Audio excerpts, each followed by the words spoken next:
اور ابھی بھی کوئی کم تو نہیں مارے ہیں، یہ کوئی جسٹیفیکیشن نہیں ہے، مگر یہ بروٹلٹی، بربریت اور قصابی فطرت کی ایک عجیب ترین داستان ہے کہ آپ کھلے فائر کر دیں، چاروں طرف سے حملہ کر دیں۔ جمائمہ خان صاحب کی سابقہ وائف نے کمال ٹویٹ کیا ہے، 2 تصویریں لگائی ہیں، ایک یہودی بچے کی لگائی ہے، ایک فلسطین کے بچے کی لگائی ہے، اور کہا ہے کہ میں ان دونوں بچوں کے ساتھ ہوں۔ میں نے کل کہا تھا کہ انسان سینے میں دل سب کے دھڑکتا ہے، وہ یہودی ہو، وہ فلسطینی بچہ ہو، وہ پاکستانی ہو، وہ سفید ہو، وہ سیاہ ہو، وہ کوئی بھی ہو، خون سب کا ایک ہے۔ فطرتیں بہت تھوڑی سی تبدیلی کے ساتھ بیسک ایک ہی ہوتی ہیں۔ تو بہرحال ہم ہوپ کرتے ہیں کہ اسرائیل بھی ٹالرنس کا مظاہرہ کرے گا، ورنہ یہ معاملات خراب سے خراب ہوتے جائیں گے اور انتہا پسندوں کو اس دنیا کو خونریز کرنے کا موقع مزید ملتا جائے گا، بڑھتا جائے گا۔ ہم آگے بڑھتے ہیں، میں اس پہ اور بہت ڈیٹیل میں بات نہیں کرنا چاہتا، میرے پاس بہت سی چیزیں ہیں مگر اس کا کوئی فائدہ نہیں ہے۔ آنے والے دنوں میں ساری چیزیں آپ کے سامنے آ جائیں گی۔ دیکھیے جی، میں پہلے آگے بڑھنے سے پہلے آپ کو ایک ویڈیو دکھانا چاہتا ہوں، میں چاہتا ہوں پہلے یہ ویڈیو دیکھیں۔ آپ کو مہاجر سے تکلیف ہے، پالیسی ایک بنائیں، پھر آئے 14 اگست 1947 سے بیٹھ کے یہ فیصلہ کریں۔ میں ماننے کو تیار ہوں آپ کے ساتھ کہ جو مہاجرین افغانستان سے آئے ہیں ان کو واپس بھیج دیں، ٹھیک ہے، لیکن یاد رہے کہ مہاجرین صرف افغانستان کے لیے ہے۔ اگر افغان مہاجرین کو یہاں زندگی بسر کرنے کا موقع نہیں ہے تو پھر کشمیر کے مہاجر کو بھی نہیں ہے اور ہندوستان کے مہاجر کو بھی نہیں۔ دیکھیے جی، آپ نے یہ ایمل ولی ہیں، اسفندیار ولی کے صاحبزادے اور عوامی نیشنل پارٹی کے لیڈر اور ولی خان کے پوتے، باچا خان کے پڑ پوتے۔ آپ ان کا لہجہ، ان کی زبان، ان کی لینگویج، کہ جناب ہندوستان سے آئے ہوئے بھی مہاجر واپس جائیں اور ساری دنیا سے آئے ہوئے مہاجر واپس جائیں۔ لیکن ایک بات ذہن میں رکھیے گا کہ میں بہت کھل کے بولنے کا آدمی ہوں۔ میں نے 40 سال امریکہ میں جو گزارے ہیں اور وہاں میرا رہائش ہے، میرا ملک ہے، وہ میں نے بہت سی چیزیں لرن کی ہیں۔ جیسے میں نے کل کہا تھا نا کہ میں یہودیوں کو بھی خوب جانتا ہوں اور میں فلسطینیوں کو بھی جانتا ہوں، میں ان پشتونوں کو بھی خوب جانتا ہوں۔ ہمارے بھائی ہیں، ہمارا جسم کا ایک بڑا حصہ ہے۔ یہ افغانی میں اور پشتون کے میں کوئی بڑا فرق نہیں کرتے، ان کی رشتہ داریاں تو ہیں نا۔ میرے پاس ایک پشتون ڈسٹریبیوشن میں اخبار کی کام کیا کرتا تھا، اس کی کچھ چیزیں میں نے پکڑ لیں، غلط صحیح کی بحث ایک الگ ہے، میں نے اس کی 2 ہفتے کی تنخواہ روک لی اور ایک تنازع سا ہو گیا۔ میں نے اس سے کہا تو کورٹ چلا جا، میں تجھے وہاں جواب دوں گا۔ تو میرے ایک ایڈورٹائزر تھے پشتون، میں نے انہیں اپنی انوائس بھیجی، ذرا غور کیجئے گا، میں نے انہیں انوائس بھیجی، ان کے اشتہار کی، تو مجھے جوابی فیکس آیا کہ آپ کا جو میری طرف ڈیو پیمنٹ تھی وہ میں نے آپ کے اس ملازم کو پے کر دی جس کی آپ نے تنخواہ روک لی ہے۔ Can you believe it? کہ میں نے آپ کا ڈیو بل جو میری طرف تھا وہ آپ کے اس ملازم کو پے کر دی جس کی آپ نے تنخواہ روکی ہوئی ہے۔ تو میں نے کہا کہ آپ کا اس سے کیا لینا دینا، یہ میری کمپنی کا اور اس کے درمیان معاملہ ہے، یہ پشاور نہیں ہے، یہ کابل نہیں ہے، یہ کراچی نہیں ہے، یہ لاہور نہیں ہے۔ تو انہوں نے مجھے جواب دیا جو تو نے کرنا ہے میرا کر لے، عدالت چلا جا، جو اکھاڑنا ہے اکھاڑ لے۔ تو یہ اس حد تک جڑے ہوئے ہیں۔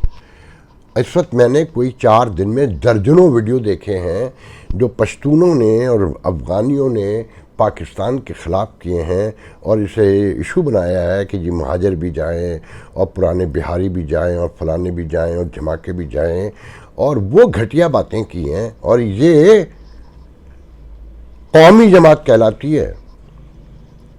اور ان کی گفتگو سنیں، مطلب جو تارکین جو غیر قانونی ہیں یہاں، اور ایک بڑی اکثریت وہ اس ملک کا حصہ بن چکی ہے، جو ڈرگ لے کر آئے، جو کلاشنکوف لے کر آئے، جو اسمگلنگ لے کر آئے، جو دہشت گردی لے کر آئے، جو انتہا، سب کچھ یہی لوگ لائے نا. تو ان کی سپورٹ میں یہ باہر نکل آئے. میں نے اسی بنیاد پر پچھلے دنوں کہا تھا کہ یہ اڑتا تیر لے لیا ہے، اس کے کانسیکوینسز بہت خوفناک نکلیں گے، اور یہ لیڈر اپنے ووٹ کے لیے اور اپنی پاپولرٹی کے لیے اس ریاست کی گردن بھی کاٹ سکتے ہیں.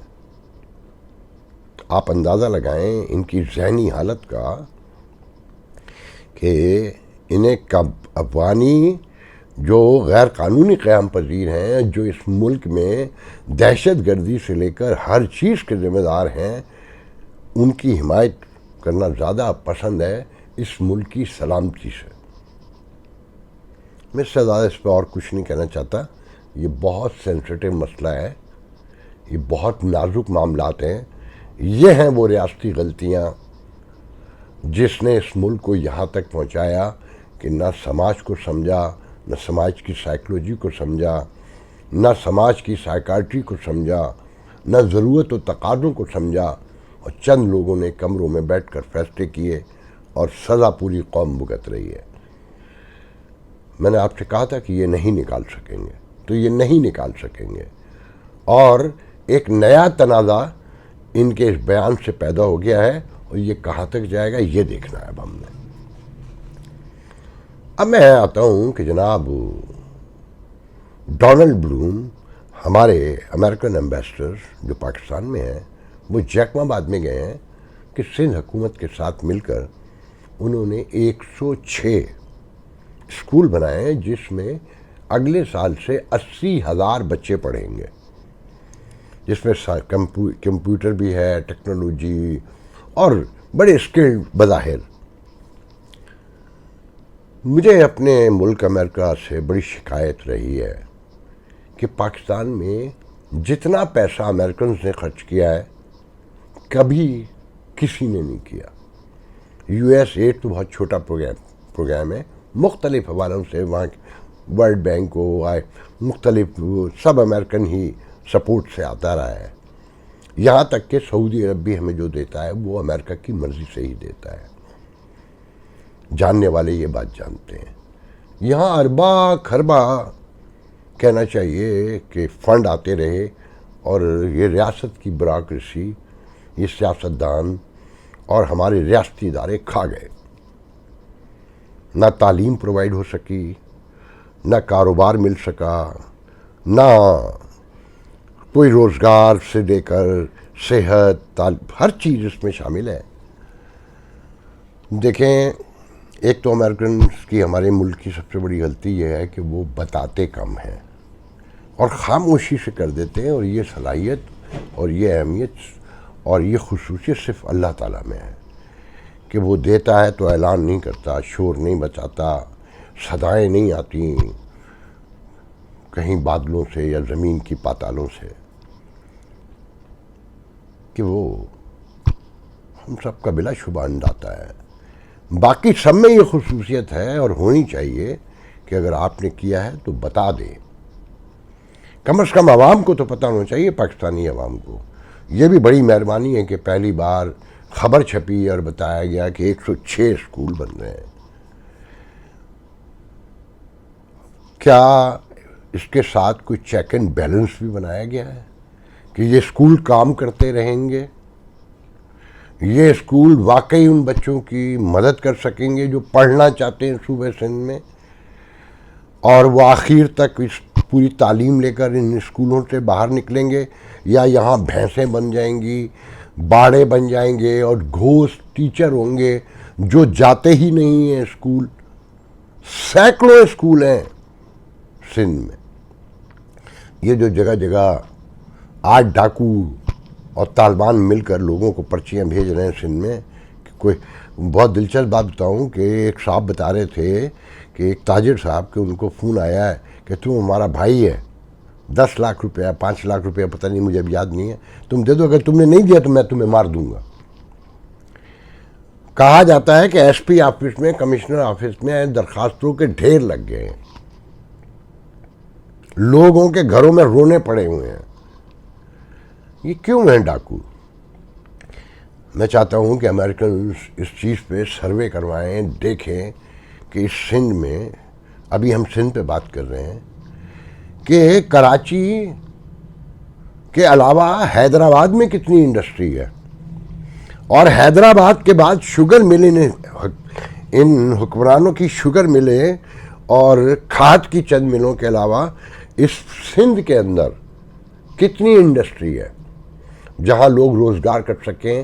یہ جو کچے کا علاقہ ہے، جو کشمور سے بھی پہلے سے کہیں شروع ہوتا ہے اور کوٹری اور پتہ نہیں کہاں تک جاتا ہے، کہ دریائے سندھ کے ساتھ ساتھ تک، وہاں کتنی سڑکیں ہیں، وہاں کتنی بجلی ہے، وہاں گیس کتنی ہے، وہاں کتنے اسکول ہیں، وہاں کتنی فیکٹریاں ہیں، وہاں پبلک سروس کا کتنا بڑا سیکٹر ہے، کتنی کمپنیاں کام کر رہی ہیں جہاں لوگ روٹی کمانے کے لیے جا سکیں، جہاں لوگ تعلیم حاصل کر سکیں، روزگار حاصل کر سکیں، کتنے ہاسپٹل ہیں کہ وہاں ہاسپٹل جا سکیں.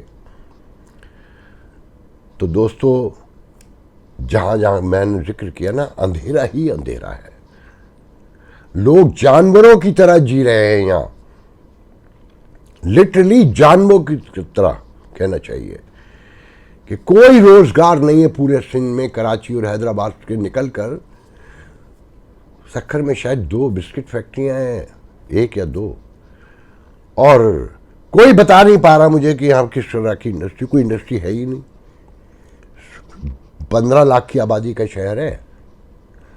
بس آگے بڑھیے تو پنو عاقل پہ اسلام الدین شیخ، جو اس شہر کا قبضہ گروپ ہے سب سے بڑا ہے، جمہوریت کے نام پر آصف زرداری کی دوستی میں، اس کی شوگر مل ہے. اور اسی طرح کے آپ دیکھ لیں نا، نکال کے دیکھ لیں تو آپ کو پتہ چل جائے کہ کس کس کی شوگر مل ہے اور کتنی شوگر مل ہے. یہ وہ حکمران ہیں جن کی عوام بھوک سے مر رہی ہے یہاں، لٹرلی باقاعدہ بھوک سے، اور بھیک مانگتے ہیں ہر دوسرے آدمی کے سامنے. ہر دوسرا آدمی ہاتھ پھیلائے کھڑا ہوا ہے یہاں. اور یہ امریکہ جاتے ہیں تو دنیا کے سپر اسٹار ہوٹل میں، جن کا کرایہ $5,000 ڈیلی ہے، وہاں جا کے 2.5 ماہ قیام کرتے ہیں. تو امریکنز کو یہ دیکھنا چاہیے، ان کو سسٹم بنانا چاہیے کہ وہ اپنے ہاتھوں سے خرچ کریں، اپنے لوگ ہائر کریں جن پر چیک اینڈ بیلنس ہو، اور اس ریاست سے پروٹیکشن کے ساتھ گارنٹی لی جائے کہ اگر ہم نے انہیں پکڑ لیا تو ان کی سزائیں کیا ہوں گی، تب یہاں پیسے خرچ کریں. مجھے مار دیں، مجھے کوئی ڈر نہیں ہے.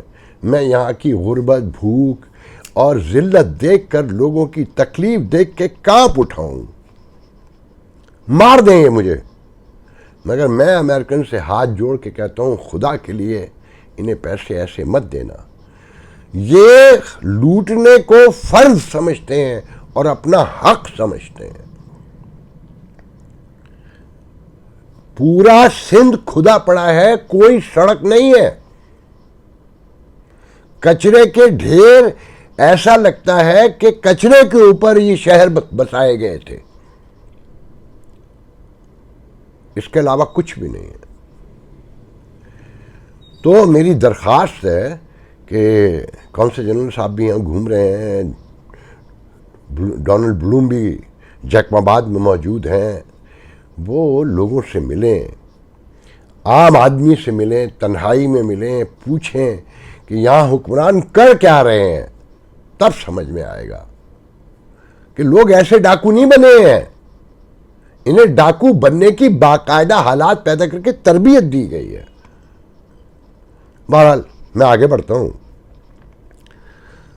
نواز شریف صاحب کے آزمودہ نسخہ ہے ترقی کا، خوشحالی کا.